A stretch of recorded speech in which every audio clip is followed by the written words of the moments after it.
Hey guys, Ben Labadie here, and I'm with Derek Robertson, City Councillor for Ward 6. Derek, thanks for stopping by. My pleasure. Now, I didn't bring you any cool socks. In fact, I didn't wear socks this evening. No socks, you came sock free. Unfortunately, I don't have the same props as Councillor Caniff, who's running for mayor, but I'm sure that we'll have a good night. And the socks were a hit, so you're really missing out. Socks were. Well, he's selling them for $20 a pop now. And they're selling. This is crazy.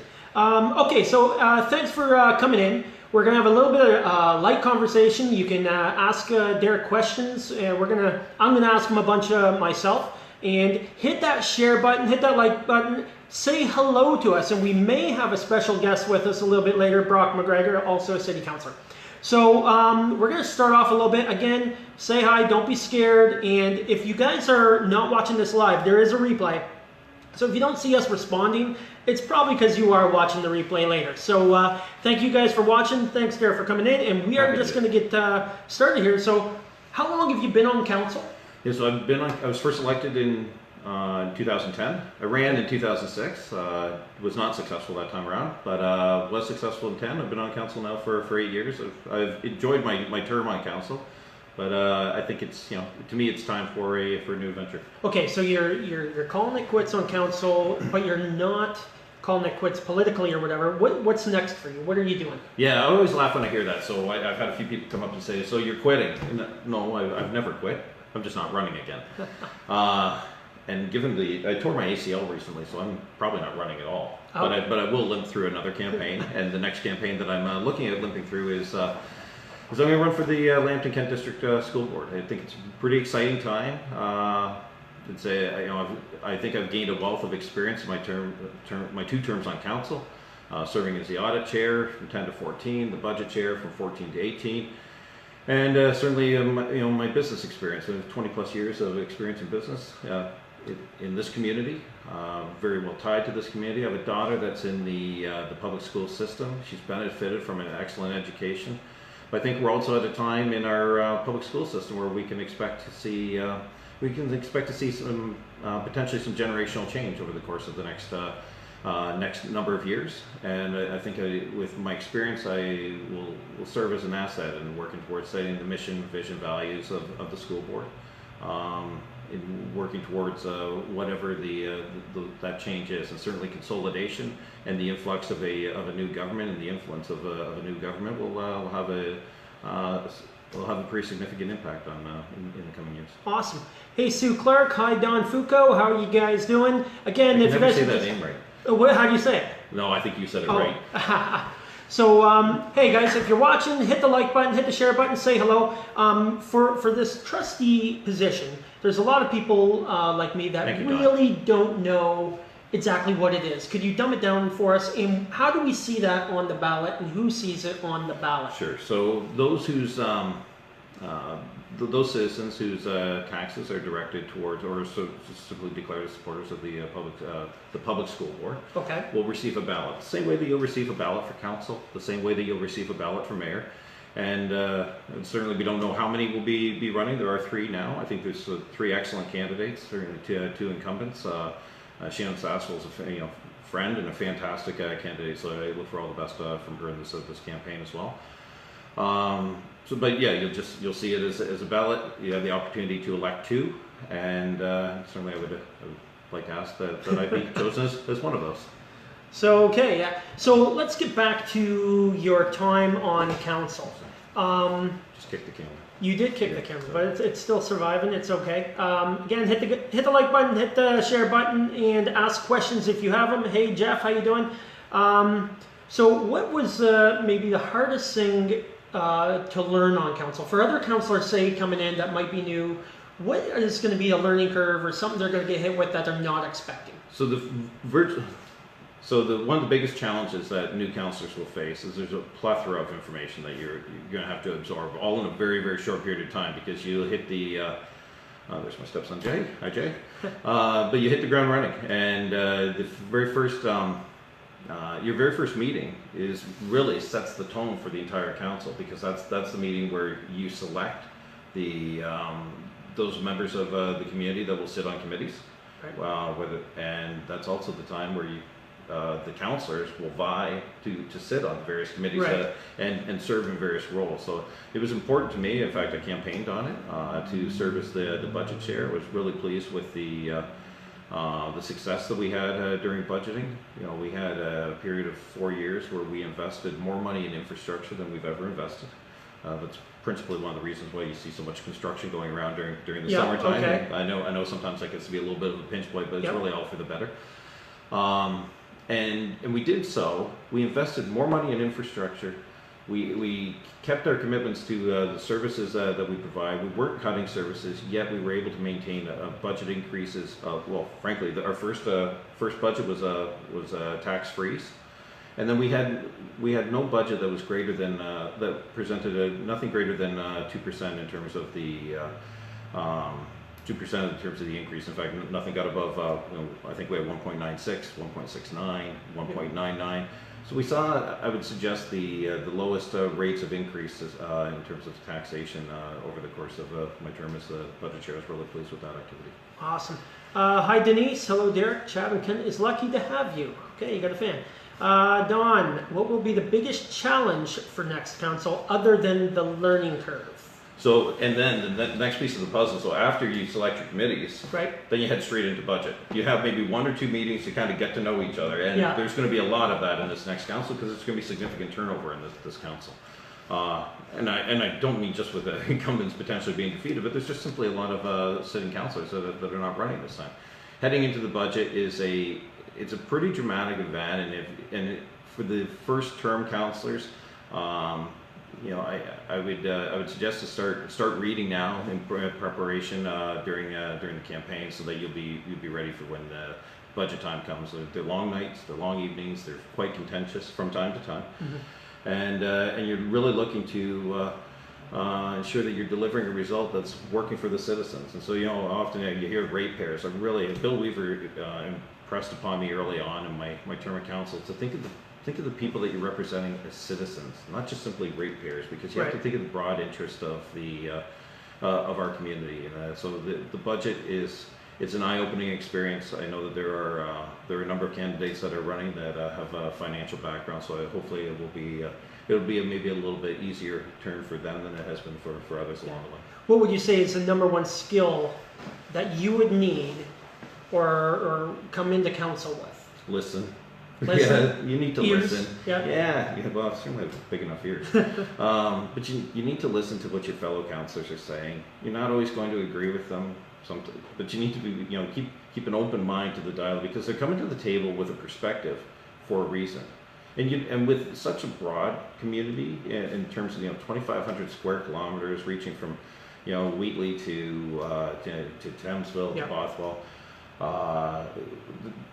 All the members of council are coming to the table with a different perspective, and so I think it's really important that you listen well and you take your role very seriously. I think from time to time I may be accused of not taking it as seriously as I should, but be mature in the dialogue but ensure that you're. And then I would suggest as well, another key trait or skill is to network yourself properly, to have dialogue before you walk into the room, so that you can understand the various perspectives, and so you can understand what's going to be required in order to pass key and important votes, in particular votes that are important to the mandate that you may have run your campaign on. Right. Now for the we got Ward 1, 2, 3, 4, 5, and 6. Yep. Is it difficult to be representing, say, Ward 6? When you want something, or your area wants something, versus now you got work with 17 other people from all different parts of Chatham Kent. How difficult is that when you want something, or you're getting hounded for something, and you have to work with? It's not. To me, it's not difficult, because you just have to be honest. And I think when you're sitting at that table and you're making decisions, you don't make decisions for the purpose of getting reelected. I'm not suggesting that some councillors don't do that, but I never did. One of the very first things that I did when they handed me my cards, and this may sound a little frivolous, and don't worry, I didn't waste too much money. It was about $10, but they handed me my cards, and I looked at them and I handed them back. And I did so because it said right on my card, Councillor Ward 6. Yeah. And I never thought of myself as a councillor for Ward 6. I happen to have run in Ward 6, but I've touched every inch of the community along, in my 2 terms on council. I was pleased to work with Steve Pinsnow and Jim Brown in the last term of council on the Tecumseh reenactment. Okay. And we it was my motion. It was my motion for an East Kent action that brought $35,000 of funding for that very significant event. And we had people coming in from all over on Ontario to Ontario, Michigan to witness that event. Students partook. I thought that was an excellent event that occurred during our term of council. But it didn't occur in Ward 6. Right. It occurred, in Ward 3. But ultimately, where it really occurred, is it occurred in Chatham-Kent. Yes. And that was good for all citizens across. So with your time on council, what would you rate it out of 10? 10 being like it was the greatest council ever to council anything, and 1 being very, very poor. Yeah, I know you're not going to say 1. Where do you honestly see that rating? That's interesting. That's an interesting question. So, I was, believe it or not, I was quite fond of the 2006 council. I thought they did some fantastic work. Steve Pickard certainly was on that council. He was influential at the time. I was the board chair of the YMCA at that time. And so what I was really pleased about is that we were able to garner the funding, which served as a catalyst to gain provincial and federal funding. So collectively, we were able to raise $11.2 million. I wasn't even on that council, but we were able to raise $11.2 million to build a state-of-the-art facility, the YMCA, that benefits everyone from across our region. I thought that was a very good council. I thought the 2010 council was a good council. Put a number on it? I don't know. 7, 8. 7. Oh. I don't know. I guess I'd like to probably leave that judgment to be in the hands of the voters. But I was pleased in the 14-10 council. I thought that we took major strides to be inclusive. You'll hear from Brock in a moment. We've invested in our community well. We didn't spend money frivolously, and we got real benefit for the dollars that we spent without increasing taxes a significant amount, which did occur to a certain degree in the 10-14 council. So I've been pleased with the various items, various elements of the council term. I've also been displeased at times. If I could say anything to the next council, you're not going to change the migratory pattern of crows flying across Chatham-Kent. So don't spend your time and efforts in that regard. I think that frankly, we probably just have to embrace the fact that the crows fly through here every year, and that's it's not going to be changed by shooting guns off or bangers or spending money frivolously to deter a natural pattern of migration. There are other things that we've talked about on our council that have frustrated me. I think in the 2010-14 term, we Councillor Parsons from Wallaceburg brought forward a motion to produce a tree bylaw. I supported that from the beginning to the end. I think that was probably tough. That was about as tough a time as you can imagine. And I respected both sides of the argument, but I never wavered in my support because I think that there's a known requirement for healthy living and having proper vegetation in in the area that you're living in. So I think it's having that proper balance that I think has been important during these 2 terms of council, and balancing your decision making, your ability to listen to your fellow councillors. Yeah. What do you think is your greatest, if you could pick one single thing, what is your greatest accomplishment in the last 8 years? Hospice, let there be no doubt. I remember Jennifer Wilson kind of grabbed me by the arm, and this is back in 2010, this before I was elected. And Jennifer said, "Derek, now when you're elected," I thought, well, that may be a little premature. She said, "When you're elected, we need to talk, and we need to build a hospice in Chatham-Kent." So and it's interesting because one of the very first organizations that I volunteered for was the hospice in Windsor. Okay. When I went to the University of Windsor, just in fundraising activity, but it was always it was very close to my heart. So when she said that, I parked that in the back of my mind. And the first Yeah, that's a good question from Jeff Outley. I'll answer that one in a second. Okay. But anyway, I as soon as I was elected, October 25th, the very first call I made the next day, probably the first call I made was to friends and family. Yeah. As we maybe partied up a little bit too much that night. But the next day I called Jennifer. I said, Jennifer, it's time to build a hospice. And so fervent support from her throughout. She assisted me in terms of keeping me up to date, speed, as to the next steps and when the time would be appropriate. And I was so pleased. I brought forward a motion. I said to Jennifer, I said, I think we can bring a motion and over Yep. say 3 to 5 years of funding, we can maybe produce $750,000. She said, it's probably not enough. We're going to need $1.5 million. So okay, tall order, but we crafted the motion. I crafted the motion, brought it forward to the table, and the support of council to me was overwhelming. And so now we have a state-of-the-art facility where we didn't before. We have a respectful place for people to celebrate a life well lived and receive an appropriate death. And I know that sounds a little odd and awkward, but it's such a key component of the natural life cycle for individuals, and it was something that was sorely lacking in Chatham County. Awesome. Okay, so if you guys are watching, hit the share button, hit the like button, ask questions. We got one from Jeff here. Is the current size of council appropriate? No, it's too large. It's way too large. What have we got, 17? There are 17 members of council and a mayor, so that really means that there's one member of council for every 5,000 people. Why not just make everyone a council? Like, just have everyone vote, tune in and just press a button and we'll do everything by poll.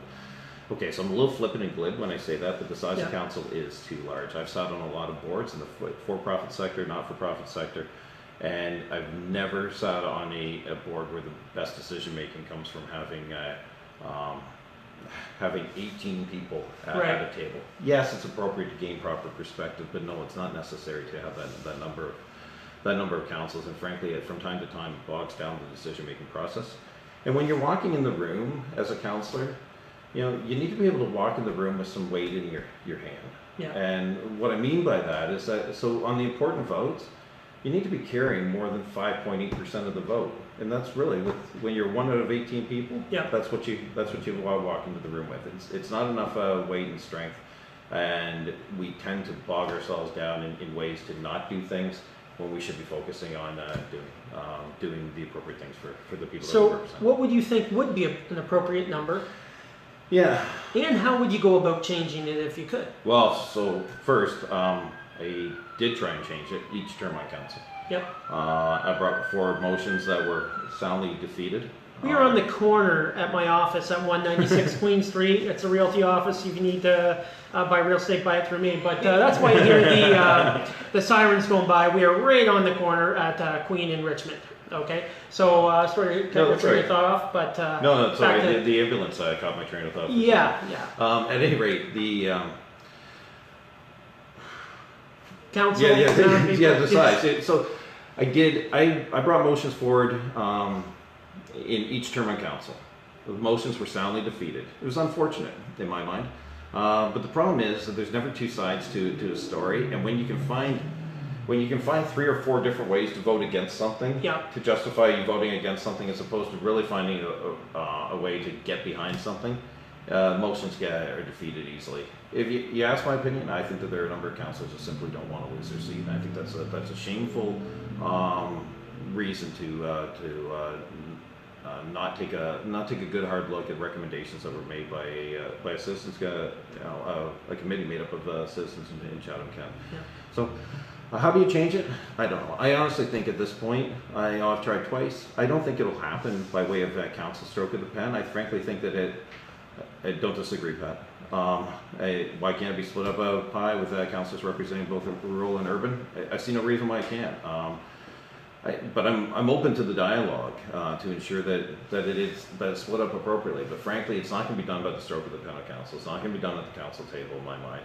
It's going to have to be done by a group of concerned citizens that bring forward 500 signatures to the Ontario Municipal Board and challenge the rules, because we're way out of the covenants of proper governance, and that being equal representation by population and equal representation by ward. And we've got 45,000 people in one ward, 17 in another, 10 in 4 others, and we've got two serving 4 wards, 3 serving 1 ward, and 6 serving another. I mean, I've come in 4th in 2 elections. So, I'm probably one of the first people that would be on the chopping block. And frankly, I didn't care. I think that the more important thing is that you have a good and proper governance model. So. Yeah.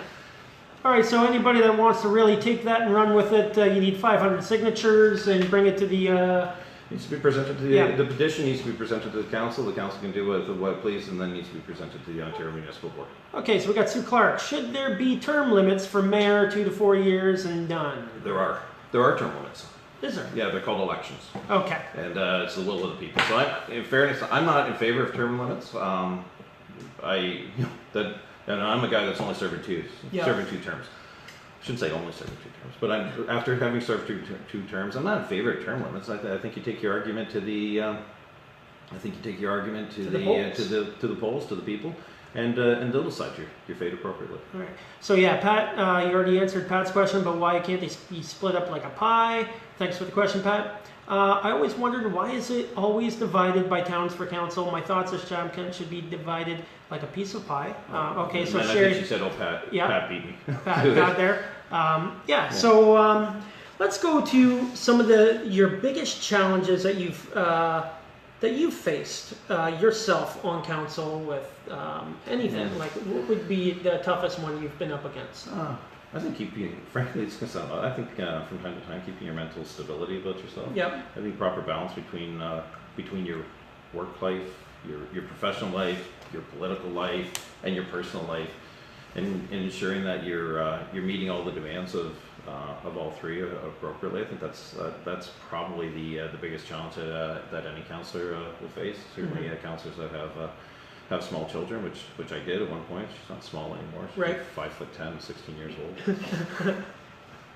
I think that's to me that's one of the greatest challenges that any councillor will face. I think challenges in the future. I'm really proud of this community, but there are certain elements of our community that absolutely need to change. I frankly think that we have a building department that enjoys saying no.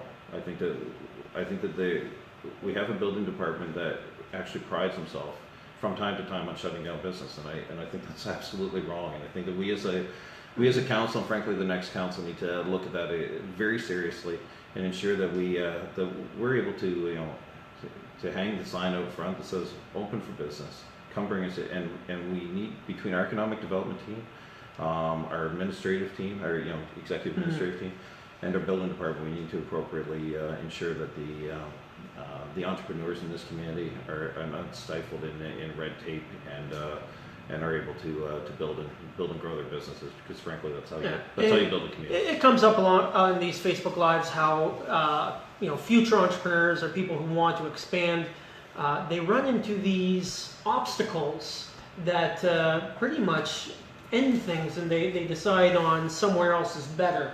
Kind of like that, not open for business kind of sign. It's more of a vibe that a lot of people feel. Do you get approached by that? Like people? Oh yeah. It's fundamentally wrong sometimes what we do to entrepreneurs who are simply trying to build a business, build a life for themselves, yep. for their families, that are investing in our community, and some of the trials that building department, I hate to say our building department, mm-hmm. puts them through.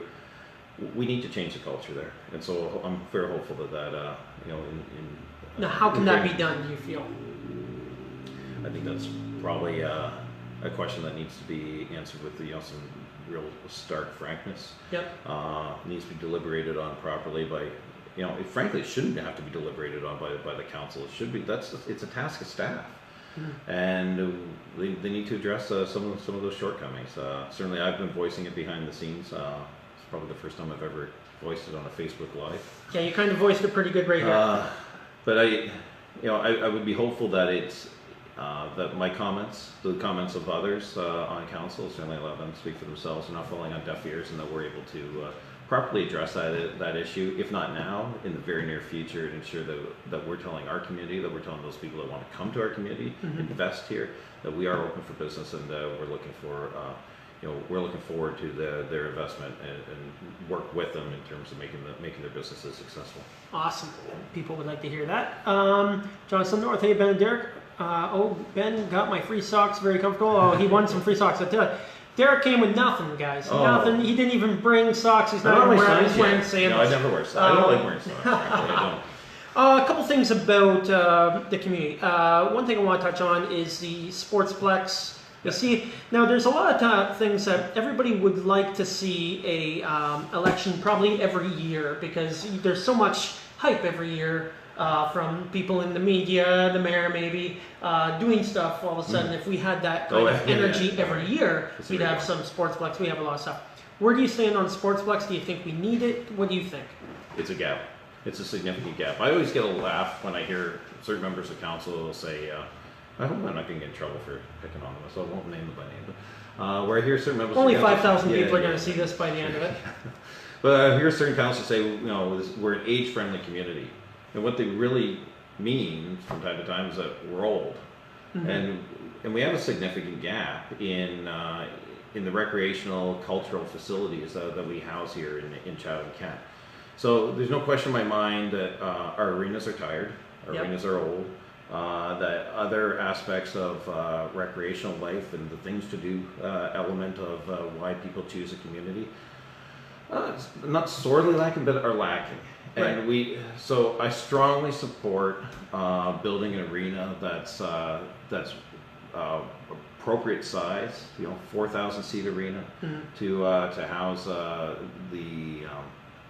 the various sports tournaments that we can have here, future opportunities, growth opportunities, and really again, reach and it's got to be positioned properly in the community. So I get a laugh. One day, a friend of mine said, I was just at the arena in Essex, and why don't we have something like that here?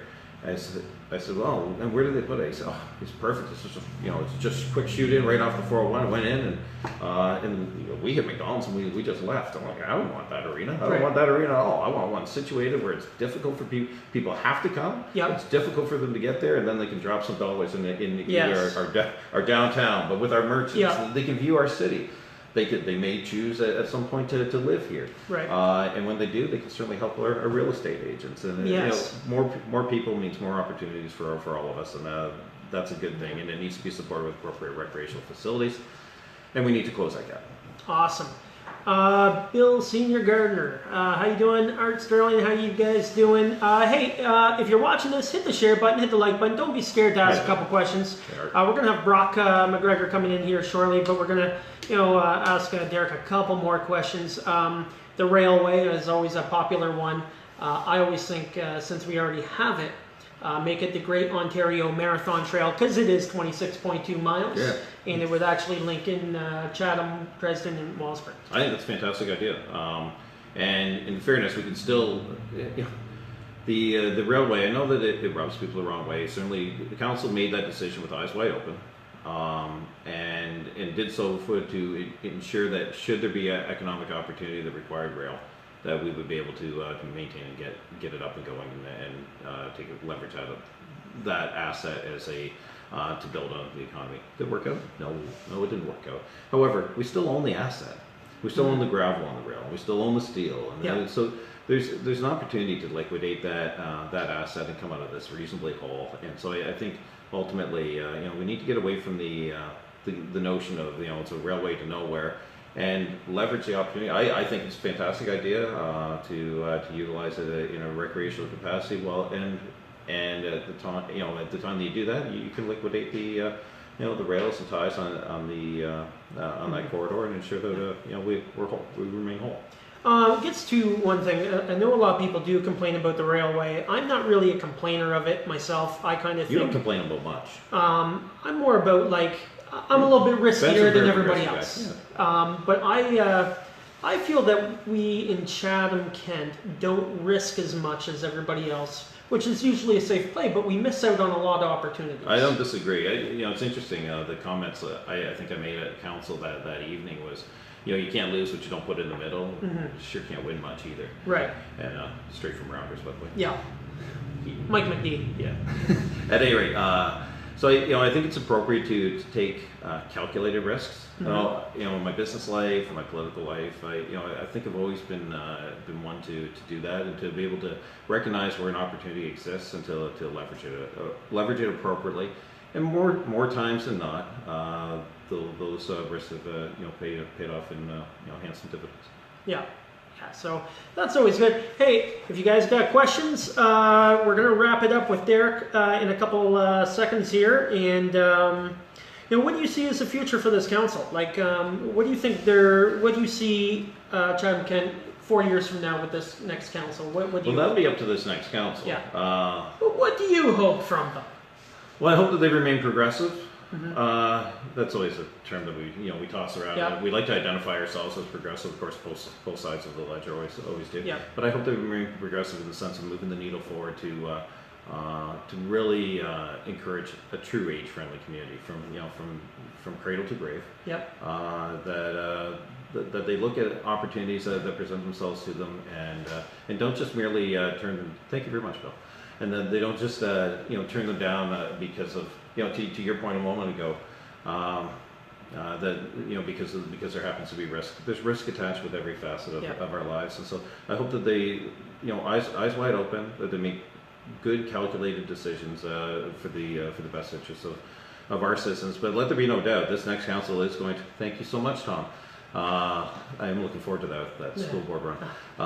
But this next council is going to be, it's going to be quite different, more so than we've probably seen in a significant period of time. I think I probably don't have the numbers exactly right, but certainly, one incumbent leaving from South Kent, one from Wallaceburg, one from North Kent, 3 from Chatham, from the Ward 6.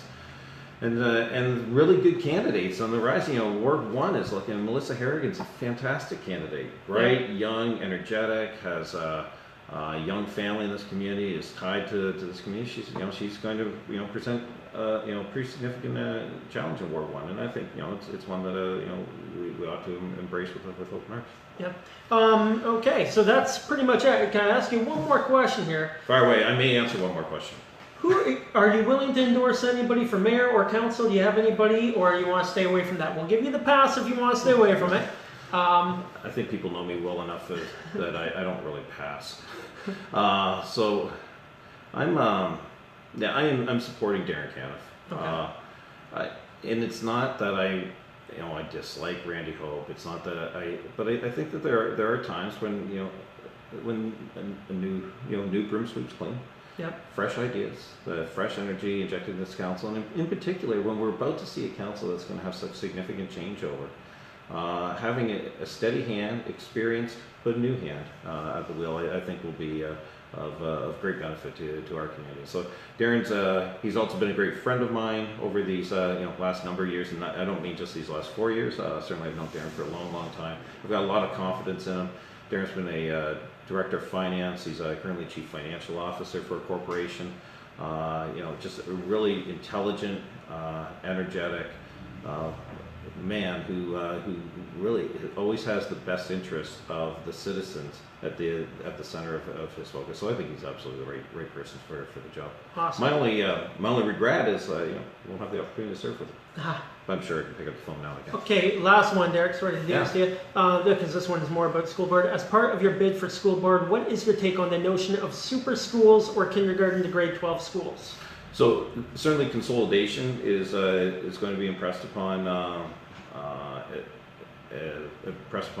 this community, Atlantic Kent District School Board. The tough decisions will have to be made on that front. I'm not in favor of a super school that would run from kindergarten to grade 12. I think that there's a certain maturation process that happens in the elementary years compared to the high school years.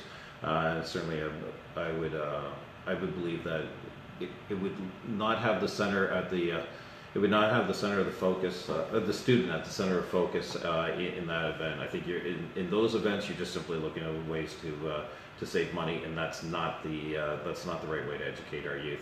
Craig Beal would say, "Go Spartans," and so I would always say, "Go green," and then of course the response is, "Go white." Go white.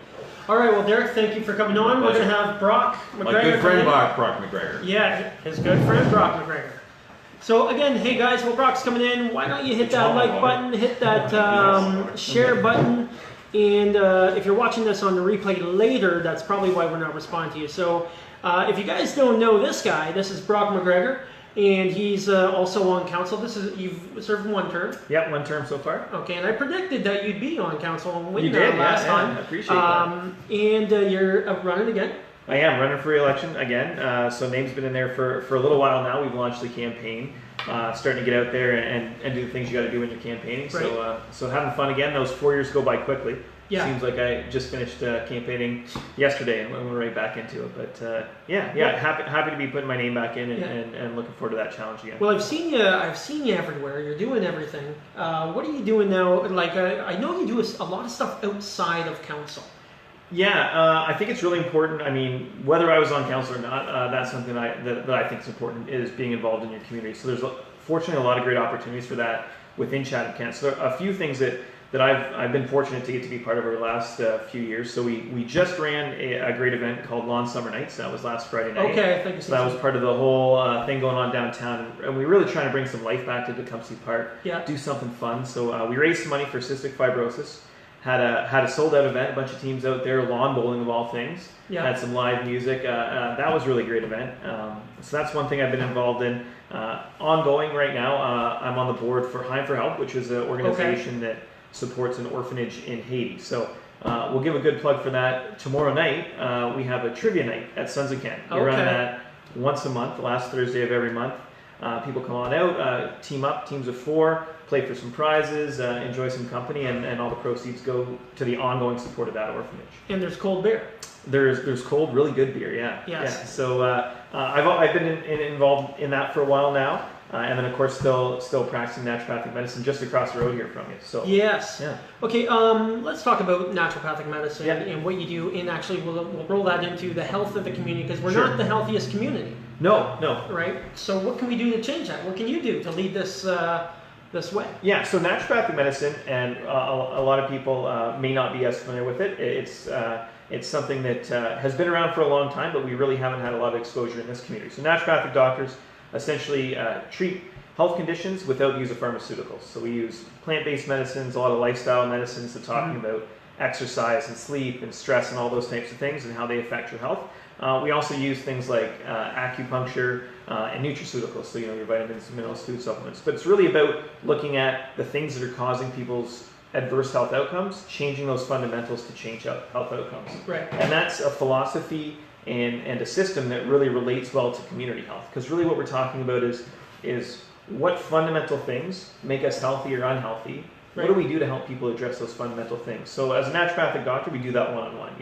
Sit down with patients, talk about what's going on in their life, look at their health holistically. And on a community level, that's something you can look at. So you can say, what about our community is either facilitating health or is a barrier to good health? Right. So I like to take that and use that lens when I'm looking at decisions on council, when I'm out in the community talking to people about decisions, and when we're looking at what our goals need to be as we move forward on council, and how do we facilitate a more active community? How do we get people making those healthier choices? How do we make that easier for them? Right. Because it's not about necessarily regulating. It's not about forcing people to do stuff, but it's about making that healthy choice easier.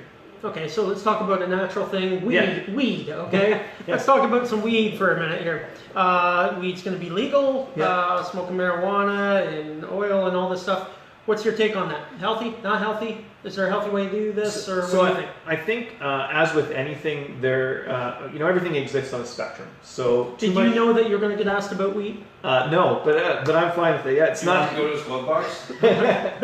Possibly not the first time today someone's asked me about it. So I think everything exists on a spectrum. So there's healthy use of lots of different substances. There's unhealthy use of even healthy substances. So right. I think that's something to always keep in mind.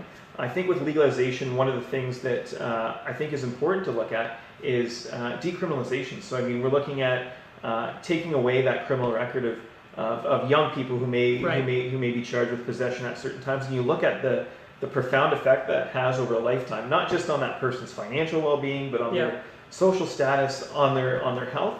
And to think that we're not going to have that impact now, that we're not going to be putting people in jail for those type of possession issues, we're not going to be burdening someone with a criminal record that early in life, I think that's real positive. But make no mistake, it's going to be a challenge whenever there's a big change in society, when we look at the proper way to regulate, the proper way to sell, how that whole system rolls out. There's 1,000 different opinions on how to do it. Yeah. There's no perfect way to do it, and I think it'll be interesting to see how it goes. We're fortunate that there's some models to follow. Right. Several states have done it already. There's some good data behind what challenges they face, what opportunities they see that maybe they don't expect.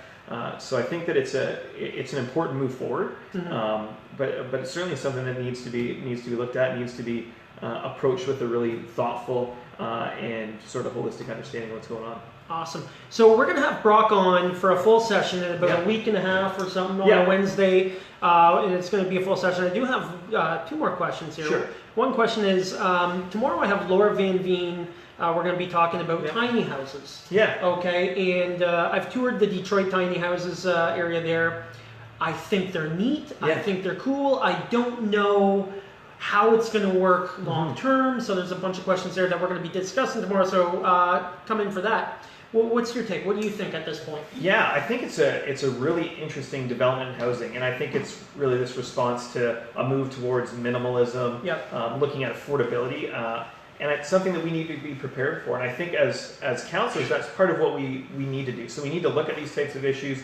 We need to chew on them. We need to give them some breadth and talk about, okay, what are the opportunities here? How do we facilitate people being able to use this if they choose to use that as a home? What's the safest way to do it? What's the way that makes the most sense in the community? How do we make sure the appropriate services are there? So you really need to look at the broad impact and make sure we're doing it right. But the time to do it's now. The time to do it isn't in 5 years when it's really popular. It's to get ahead of that issue. And I think if you look at something like Uber and ride sharing, then we made that decision on council to be proactive, to get something in place before we had a ride share approach us, because that's what being progressive is about. It's about being ready for that change, so when it comes, you can embrace it. And I think that this is a great thing to be looking at now to make sure that we're going to do it the right way when we do it. Awesome. So you got the plug for tomorrow. What's tomorrow again? Tomorrow's a trivia night at Sons of Kent in support of Time for Help. And anybody can show up? Is there a buy-in? Yeah, like you bring a team?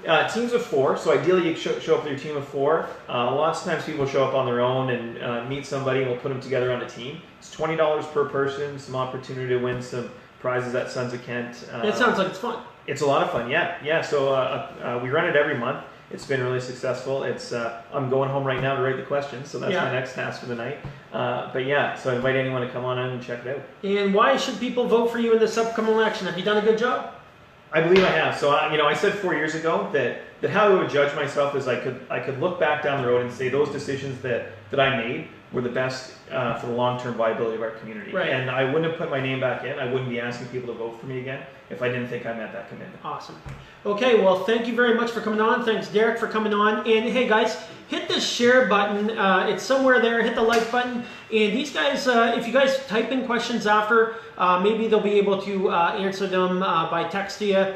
But do us a favor, hit the share button. I know most people watch this on the replay, but thanks, Derek. My pleasure. Thanks, Vote Brock. for Brock. I think he's endorsing Brock. Okay, thank you very much, and talk to you guys later.